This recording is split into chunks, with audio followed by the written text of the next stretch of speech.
खुशी छलकाएंगी किरणें, खुशी बरसाएंगी किरणें, तेरे गम की सियाही को उजाला धोने वाला है, सवेरा होने वाला है, सवेरा।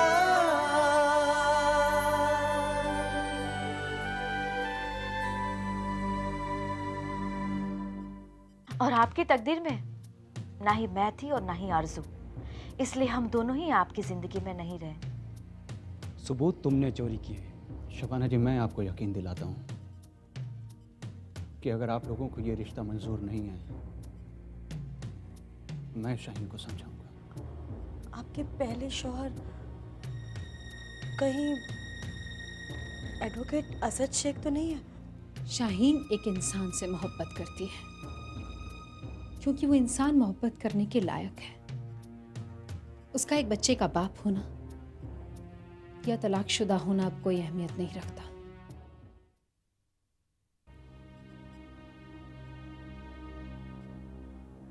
कुछ कहना चाहती हो?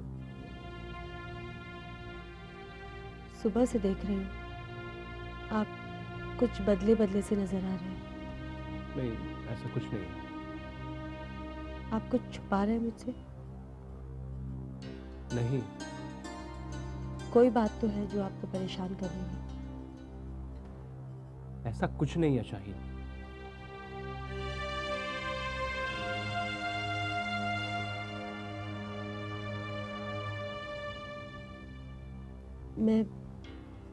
मैं परेशान हूँ। किस लिए? मेरे साथ एक अजीब इत्तेफाक हुआ है।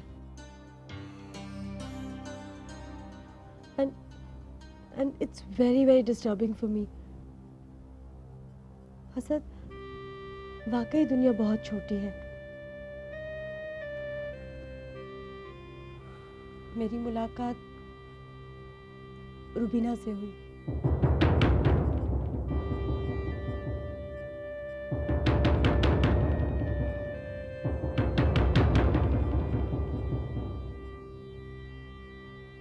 रुबीना, आपकी बीवी। रुबीना से तुम्हारी मुलाकात कब, कहाँ? मेरी उससे पहली मुलाकात रेस्टोरेंट में हुई थी, जहाँ पर आप भी मेरे साथ थे।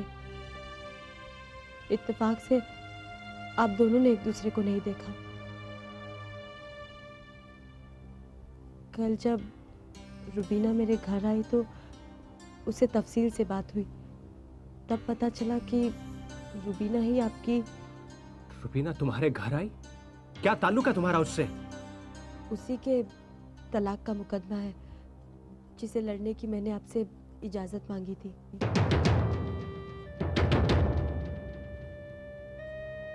मेरी सहेली की सहेली। नहीं लड़ोगी तुम उसका मुकदमा?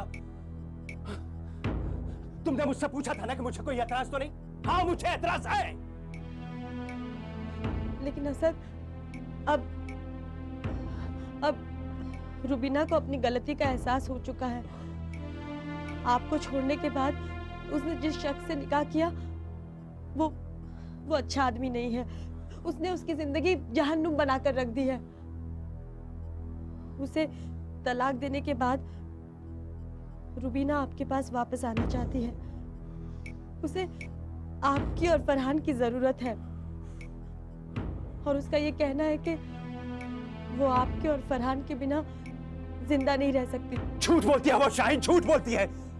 मैंने तुमसे पहले भी कहा था ना, मुझे उस झूठी और मक्कार औरत के ख्याल से भी परहेज है। वो अपने शौहर से निजात पाना चाहती है। उसे तड़पने दो, भटकने दो, मगर तुम उसकी कोई मदद नहीं करोगी, समझी? मैं उस औरत को अपने और फरहान के इर्द गिर्द भी नहीं भटकने दूंगा। और तुम आइंदा रुबीना से नहीं मिलोगी, समझ गई तुम? शाहीन, मैं तुम्हें सब कुछ तो बता चुका हूं, फिर भी तुम।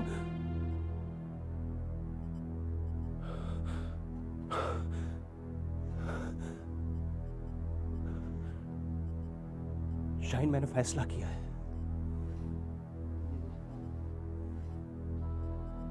बहुत सोचने समझने के बाद यह फैसला किया है कि मेरे और तुम्हारे रिश्ते का कोई मुस्तकबिल नहीं है। मतलब ये हमारा निकाह नहीं हो सकता शाहीन। हमें यह ख्याल अपने जहन से निकाल देना चाहिए। ये मुमकिन नहीं है। ये अचानक आपको क्या हो गया सर? इस नतीजे पर आप... शाहीन, भूल जाओ मुझे। नहीं भूल सकती। वक्त के साथ भूल जाओगी।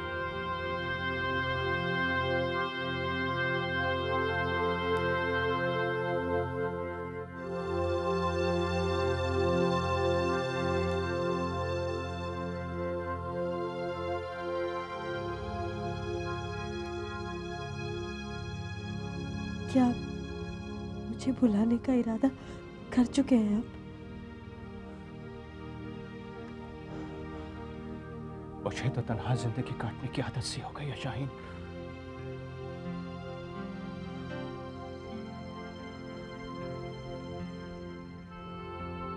आपने अचानक आई इस तब्दीली की वजह तो जान सकती हूँ मैं?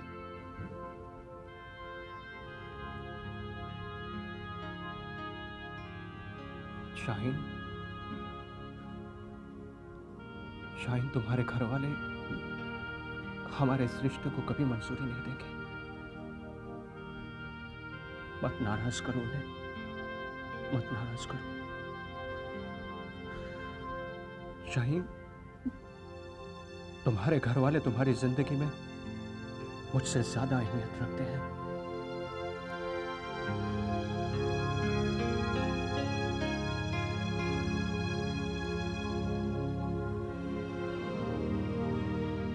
तुम्हें निकाह के लिए मुंतखब किया है, उसके इस फैसले पर हमें कोई एतराज नहीं है।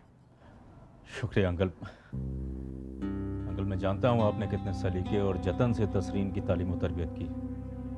उसे दुनिया की हर खुशी दी है आपने। अंकल, मैं आपसे वादा करता हूँ मैं इसे कभी किसी चीज़ की कोई कमी नहीं होने दूंगा। हर तरह से खुश रखूंगा इसको। बस मैं भी यही चाहता हूँ बेटे। मैं बहुत खुश हूँ। तसरीन के इस फैसले से मैं वाकई बहुत खुश हूँ, बेहद खुश हूँ। बस मैं चाहता हूँ कि अब तुम अपने वालिदान को इत्तला कर दो, ताकि हम उनसे जाकर मिल सकें और निकाह की बात कर सकें। तुम्हें भी तो उनकी रजामंदी लेनी होगी। अंकल, उनकी रजामंदी कोई मसला नहीं है। जिस तरह आपने तसरीन के फैसले पर अपनी रजामंदी दे दी, उसी तरह मुझे भी यकीन है कि मेरे फैसले पर वो अपनी रजामंदी दे देंगे। फिर आपकी हैसियत, आपका रुतबा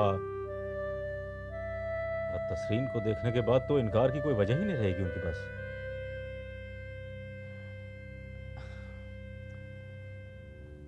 मगर अंकल... मगर क्या अमन? अंकल, आपसे एक दरख्वास्त है मेरी। प्लीज इसे मेरी कोई शर्त मत समझना तुम तसरीन। हाँ बोलो बेटे, क्या बात है? वो अंकल, वो दरअसल बात ये है कि क्या है कि मुंबई आने के चंद रोज पहले ही मेरे वालिदैन ने अपनी पसंद की एक लड़की से मेरा रिश्ता कराना चाहा था। अंकल, इसमें कोई शक नहीं कि वो लड़की हर लिहाज से अच्छी थी, लेकिन मैं मुंबई आकर अपनी एक जगह, अपना एक मकाम बनाना चाहता था। इसलिए मैंने उस रिश्ते से इनकार कर दिया और मुंबई चला आया। अंकल, अब परेशानी यह है कि अगर इस वक्त आप मेरे और तसरीन के निकाह के सिलसिले में उनसे बात करने जाते हैं तो मुमकिन है मेरे वालिदैन को गलतफहमी हो जाए। वो समझेंगे मैं तसरीन से पहले से निकाह करना चाहता था और इसीलिए मैंने वो उस लड़की का रिश्ता ठुकरा दिया और करियर के नाम पे मुंबई भाग गया। हो सकता है इस सूरत में वो बाखुशी तसरीन को कबूल न करें। अंकल, मुझे तो लगता है कि ये भी मुमकिन है कि बात बिगड़ जाए। तो बेटे तुम क्या चाहते हो? मैं उनसे कब मुलाकात कर सकता हूँ, कब बातचीत कर सकता हूँ और तुम तसरीन से निकाह कब करोगे? बस मेरी फिल्म कंप्लीट हो जाने दीजिए। एक बार फिल्म रिलीज हो गई उसके बाद मैं इससे निकाह करने को तैयार हूँ अंकल। फिल्म रिलीज के बाद अगर मैं बात करूंगा तो मुझे यकीन है कि मेरे वालिदैन भी इनकार नहीं करेंगे।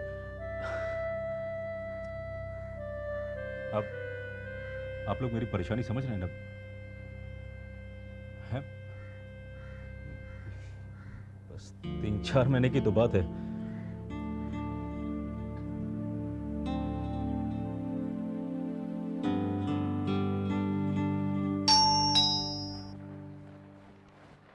आ रहा हूं भाई। ओह!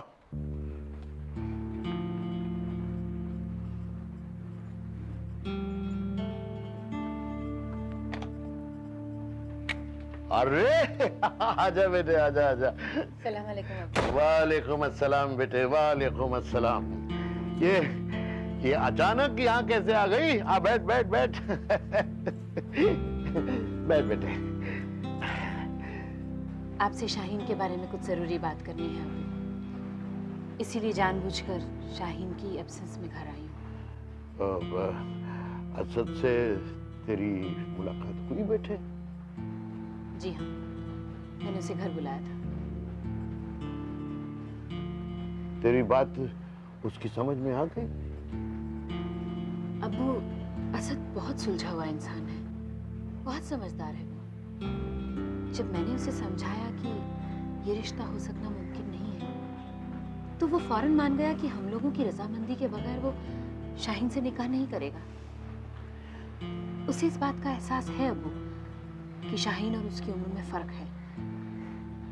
वो तलाकशुदा है, एक बच्चे का बाप है, उसे एहसास है इस बात का। ये तो बहुत अच्छा हुआ। अगर असद खुद इनकार कर देगा तो इससे बड़ी बात और क्या हो सकती है हमारे लिए। शबाना बेटे, ये तूने बहुत अकल का काम किया। असद से मुलाकात करके तूने मेरी जिंदगी की सबसे बड़ी मुश्किल आसान कर दी बेटे। वरना मेरा दिल तो ये सोच सोच के बैठा जा रहा था कि मेरी शाहीन का निकाह एक ऐसे आदमी से होगा। अबू, मगर मेरी राय असद से मुलाकात के बाद तब्दील हो गई है। क्या मतलब? मुझे नहीं लगता कि इस रिश्ते में कोई हर्ज है। तू कहना क्या चाहती है?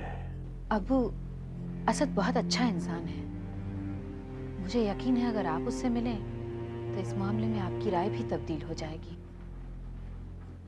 और सबसे अहम बात तो यह है कि असद और शाहीन एक दूसरे से मोहब्बत करते हैं। शाहीन असद के साथ खुश रहेगी अब्बू। मुझे नहीं लगता कि बगैर सोचे समझे हमें इस रिश्ते से इनकार कर देना चाहिए।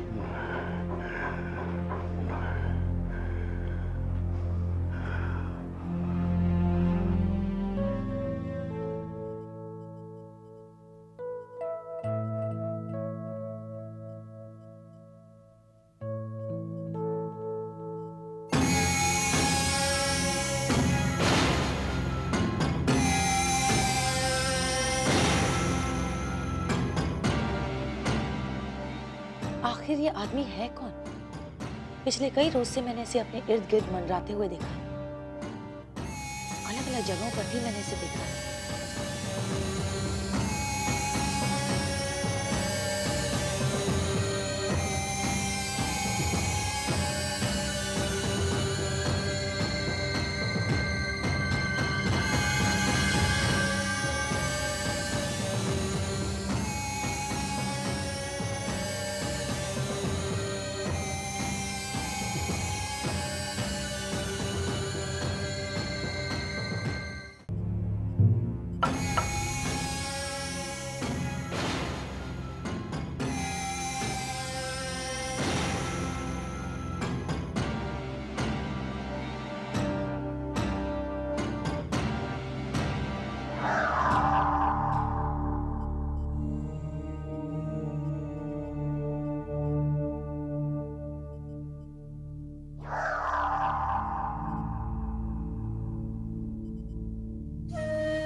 यकीनन ये मेरा पीछा कर रहा है। आखिर कौन है ये शख्स?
कि मेरे घर से सबूत शगुफ्ता नहीं गायब किया, मगर कहाँ छुपा दिए समझ में नहीं आ रहा।